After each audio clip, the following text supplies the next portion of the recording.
सोमवार के व्रत को लेकर मान्यता है कि इस व्रत को करने से भगवान शिव अपनी भक्तों की मुराद जल्दी पूरी करते हैं। सोमवार का दिन भगवान शिव को समर्पित है, इसलिए इस दिन भगवान शिव की पूजा और व्रत करने का महत्व और ज्यादा बढ़ जाता है।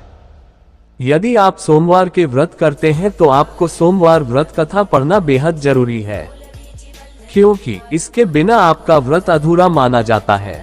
आइए जानते हैं सोमवार व्रत कथा। देवों के देव महादेव बहुत ही भोले माने जाते हैं, इसलिए उनका एक नाम भोलेनाथ भी है। पौराणिक मान्यतानुसार भगवान शंकर को प्रसन्न करने के लिए किसी भी तरह के खास विशेष पूजन की आवश्यकता नहीं होती, क्योंकि कहा जाता है कि वह तो भोले हैं और भक्त की मन से की गई क्षणिक मात्र की भक्ति से ही वह प्रसन्न हो जाते हैं। अगर आप भी शिव की भक्ति और कृपा पाने के लिए सावन के सोमवार का व्रत करते हैं तो इस कथा से भोलेनाथ को प्रसन्न कर सकते हैं।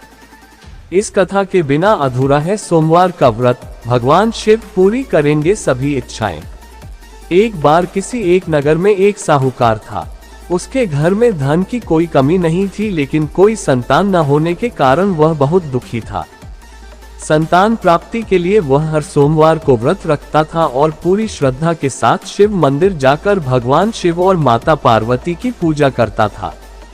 उसकी भक्ति देखकर एक दिन मां पार्वती प्रसन्न होकर भगवान शिव से साहूकार की मनोकामना पूर्ण करने का निवेदन किया।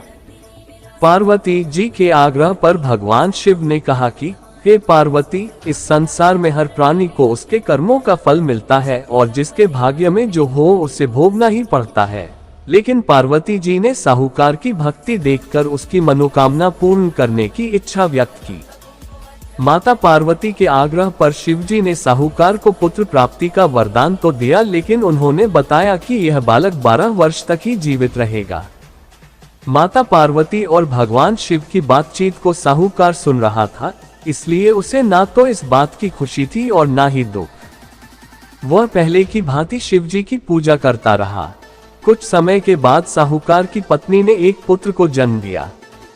जब वह बालक 11 वर्ष का हुआ तो उसे पढ़ने के लिए काशी भेज दिया गया।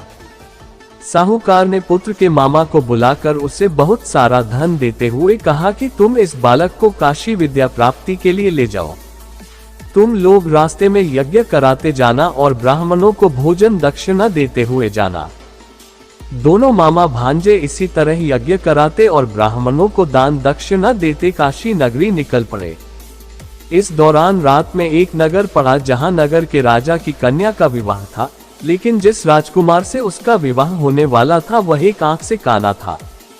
राजकुमार के पिता ने अपने पुत्र के काना होने की बात को छुपाने के लिए सोचा क्यों न उसने साहूकार के पुत्र को दूल्हा बनाकर राजकुमारी से विवाह करा दूं। विवाह के बाद इसको धन देकर विदा कर दूंगा और राजकुमारी को अपने नगर ले जाऊंगा। लड़के को दूल्हे के वस्त्र पहनाकर राजकुमारी से विवाह करा दिया गया। साहूकार का पुत्र ईमानदार था। उसे यह बात सही नहीं लगी, इसलिए उसने अवसर पाकर राजकुमारी के दुपट्टे पर लिखा कि तुम्हारा विवाह तो मेरे साथ हुआ है, लेकिन जिस राजकुमार के संग तुम्हें भेजा जाएगा वह एक आंख से काना है। मैं तो काशी पढ़ने जा रहा हूँ। जब राजकुमारी ने चुन्नी पर लिखी बातें पढ़ी तो उसने अपने माता पिता को ये बात बताई। राजा ने अपनी पुत्री को विदा नहीं किया, फिर बारात वापस चली गई। दूसरी ओर साहूकार का लड़का और उसका मामा काशी पहुंचे और वहां जाकर उन्होंने यज्ञ किया। जिस दिन लड़का 12 साल का हुआ उस दिन भी यज्ञ का आयोजन था। लड़के ने अपने मामा से कहा कि मेरी तबीयत कुछ ठीक नहीं है। मामा ने कहा कि तुम अंदर जाकर आराम कर लो। शिवजी के वरदानुसार कुछ ही देर में उस बालक के प्राण निकल गए। मृत भांजे को देख उसके मामा ने विलाप करना शुरू किया। संयोगवश उसी समय शिवजी और माता पार्वती उधर से जा रहे थे। पार्वती माता ने भोलेनाथ से कहा, स्वामी, मुझे इसके रोने के स्वर सहन नहीं हो रहा, आप इस व्यक्ति के कष्ट को अवश्य दूर करें। जब शिवजी मृत बालक के समीप गए तो वह बोले कि यह उसी साहूकार का पुत्र है जिसे मैंने 12 वर्ष की आयु का वरदान दिया था।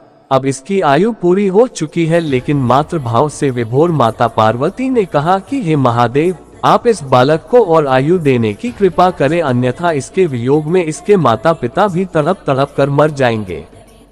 माता पार्वती के पुनः आग्रह पर भगवान शिव ने उस लड़के को जीवित होने का वरदान दिया।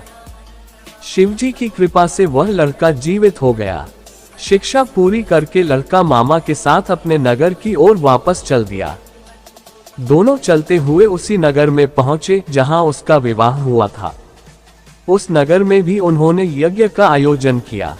उस लड़के के ससुर ने उसे पहचान लिया और महल में ले जाकर उसकी खातिरदारी की और अपनी पुत्री को विदा किया। इधर साहूकार और उसकी पत्नी भूखे प्यासे रहकर बेटे की प्रतीक्षा कर रहे थे। उन्होंने प्रण कर रखा था कि यदि उन्हें अपने बेटे की मृत्यु का समाचार मिला तो वह भी प्राण त्याग देंगे, परंतु अपने बेटे के जीवित होने का समाचार पाकर वह बेहद प्रसन्न हुए। उसी रात भगवान शिव ने साहूकार के स्वप्न में आकर कहा, हे श्रेष्ठी, मैंने तेरे सोमवार के व्रत करने और व्रत कथा सुनने से प्रसन्न होकर तेरे पुत्र को लंबी आयु प्रदान की है। इसी प्रकार जो कोई सोमवार व्रत करता है या कथा सुनता और पढ़ता है, उसके सभी दुख दूर होते हैं और सभी मनोकामनाएं पूर्ण होती हैं।